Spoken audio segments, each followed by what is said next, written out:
మెదక్ జిల్లా రామాయంపేట మండల కేంద్రంలో ఎంఆర్పీఎస్ నాయకులు సంబరాలు నిర్వహించారు. సుప్రీంకోర్టు ధర్మాసనం రాష్ట్రాల్లో ఏబీసీడీ వర్గీకరణ చేసుకోవచ్చంటూ ఇచ్చిన తీర్పుకు హర్షం వ్యక్తం చేశారు. స్థానిక మెదక్ చౌరస్తాలో సుప్రీంకోర్టు తీర్పుకు హర్షం వ్యక్తం చేస్తూ టపాకాయలు కాల్చి మిఠాయిలు పంచుకున్నారు. ఈ కార్యక్రమంలో ఎంఆర్పీఎస్ నాయకులు రాజు, కిషన్, నర్సింహులు తదితరులు పాల్గొన్నారు.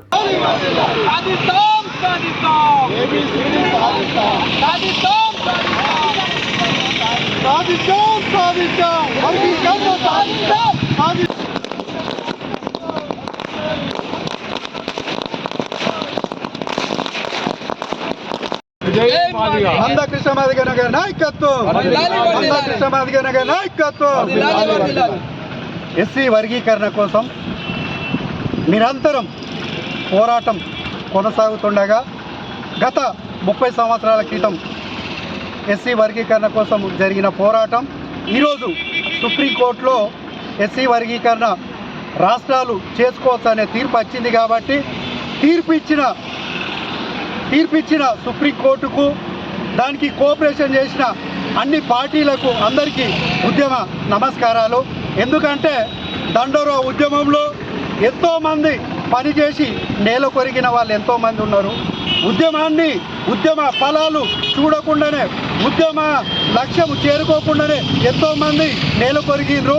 ఈరోజు ఉద్యమ ఫలాలు అందుకోబోతున్నాం. కాబట్టి ఉద్యమ ఫలాలు అందించడానికి కృషి చేసిన ఈ రాజ్యాంగ ఫలాలను అందించడానికి కృషి చేసిన ఈ సుప్రీంకోర్టుకు, కేంద్ర ప్రభుత్వానికి, అలాగే ఇక్కడున్న రాష్ట్ర ప్రభుత్వానికి కూడా నిజంగా కృతజ్ఞతలు తెలియజేస్తున్నాం. ఎందుకంటే అన్ని పార్టీలు కోఆపరేషన్తోనే వర్గీకరణ సాధ్యం.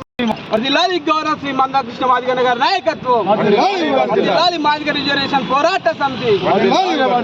ఈరోజు రామాయంపేట కేంద్రంలో అంబేద్కర్ చౌరస్తాలో ఒక మాదిగలు మరియు మాదిగ ఉపకులాలు సంబరం చేసుకోవడం జరుగుతుంది. ఎందుకంటే మాదిగ రిజర్వేషన్ పోరాట సమితి గత 30 సంవత్సరాల క్రితం గౌరవ శ్రీ మందకృష్ణ మాదిగ గారి నేతృత్వంలో మాదిగ రిజర్వేషన్ పోరాట సమితి ఏర్పడి 30 సంవత్సరాలు కావస్తున్నప్పుడు, ఈ 30 సంవత్సరాల సుదీర్ఘ పోరాటంలో మొదటి 5 సంవత్సరాలకు ఉద్యమం చేస్తున్నప్పుడు, మొదటి 5 సంవత్సరాలు వర్గీకరణ సాధించి ఒక 4 సంవత్సరాల వర్గీకరణ అందుబాటులో ఉంది.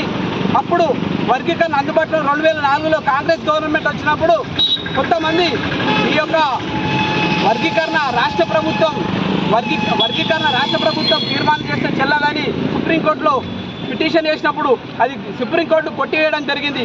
ఆ యొక్క 2004లో ఉద్యమం ప్రారంభించి మళ్ళీ ఇప్పటి వరకు సుదీర్ఘంగా 30 సంవత్సరాల ఉద్యమం చేస్తున్నప్పుడు సుప్రీంకోర్టులో మళ్ళీ మందకృష్ణ మాదిగ నేతృత్వంలో మేము అప్పీల్కి వెళ్ళడం జరిగింది. ఆ యొక్క అప్పీల్ విషయంలో ఇప్పటి వరకు ఎన్నోసార్లు వాదాపవాదాలు జరిగిన తర్వాత ఐదుగురుతో కూడినటువంటి ధర్మాసనము. మరిన్ని అప్డేట్స్ కోసం మా ఛానల్ని సబ్స్క్రైబ్ చేయండి.